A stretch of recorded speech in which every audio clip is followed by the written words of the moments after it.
Greetings, my fellow Motorcynicists brothers. In this video, the fourth in the series on the attention economy, we will explore the impact of all that was said and debate if, in the USA, we are immune to all that. A warm welcome to another video on the channel. And in the United States, we are free from this dilemma, aren't we? Unfortunately, in the United States, we are plagued by an undeniably alarming scenario. Although the nation is wealthy, the population faces profound inequalities, we are emotionally dependent on hyperpolarized partisan leaders, we possess the attention spans of ill-formed brains, and we have a political class largely corrupted by the influence of lobbies and corporations. What could possibly go wrong? The American political and institutional landscape, when intersected by the logic of attention poverty and emotional dependency, reveals a terrain where the validation of populist candidates and the integrity of top-tier institutions enter a zone of deep instability.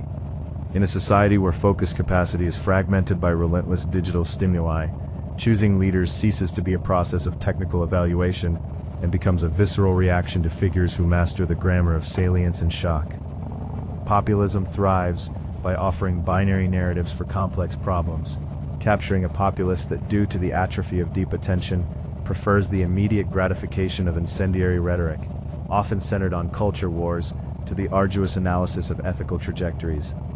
In this ecosystem, corruption and the influence of money find an environment of cognitive impunity. Yesterday's corporate scandal is quickly buried by today's meme, allowing cycles of bribery and lobbying to perpetuate themselves, while social outrage is weaponized in polarization, losing its function of perennial institutional oversight. This attentional and ethical fragility extends to the top of the institutional pyramid, reaching the recent conduct of the Supreme Court of the United States.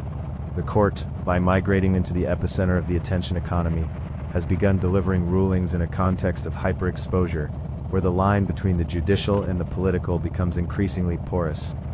The involvement of justices in luxury travel, undisclosed gifts, and close relationships with figures from the high financial sector and conservative billionaires fits directly into this crisis of perception. In an emotionally dependent and inattentive society, such episodes are not analyzed with the necessary technical legal rigor. Instead, they are consumed as just another chapter in a partisan war of narratives.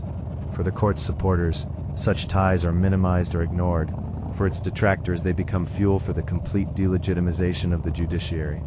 The danger lies in the fact that when the peak of the judiciary finds itself entangled in suspicions of favoritism or conflicts of interest with aggressive capital groups, public trust in institutions is sacrificed on the altar of political convenience. The consequence of a high court operating under the pressure of digital reactivity, while its members face scrutiny over connections to economic power, is the consolidation of a regime of systemic legal uncertainty. The population's poverty of attention prevents coherent social pressure for integrity reforms, allowing public-private relations to operate in a gray zone of influence. When the ultimate arbiter of the Constitution is perceived as an actor immersed in the very web of interests it is meant to judge, the already cognitively exhausted citizen succumbs to cynicism or radicalism.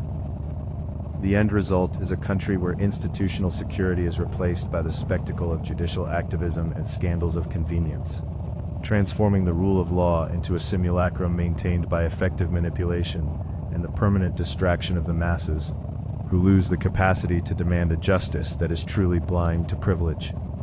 Conclusion.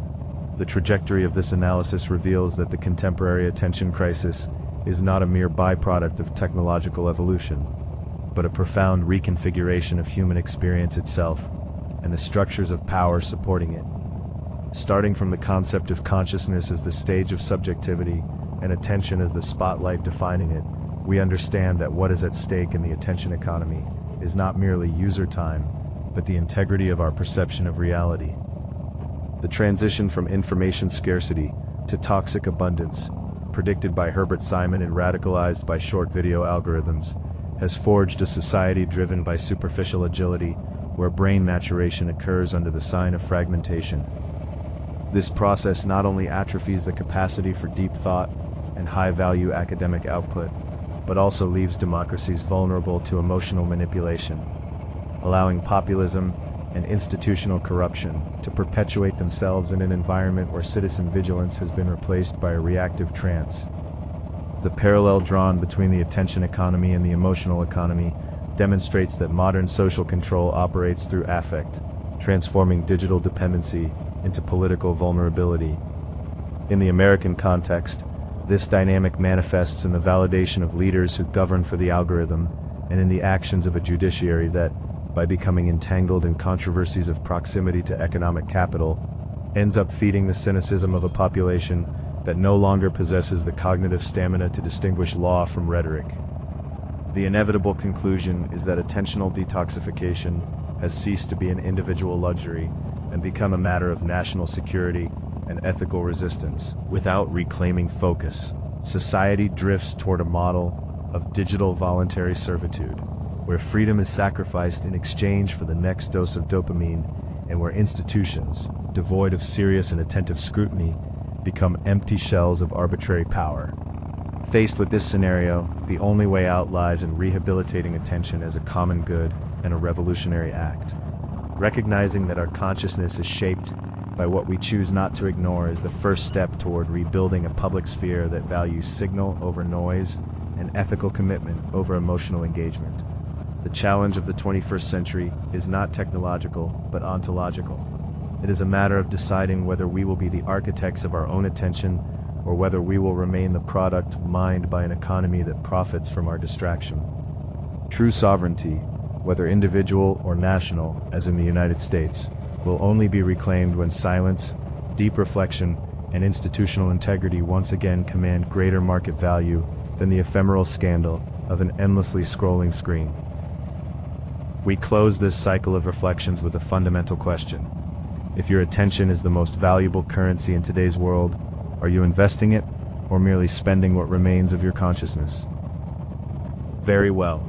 We've reached the end of this video dedicated to the philosophical and sociological analysis of themes relevant to modernity. If you enjoyed the video, please hit the like button.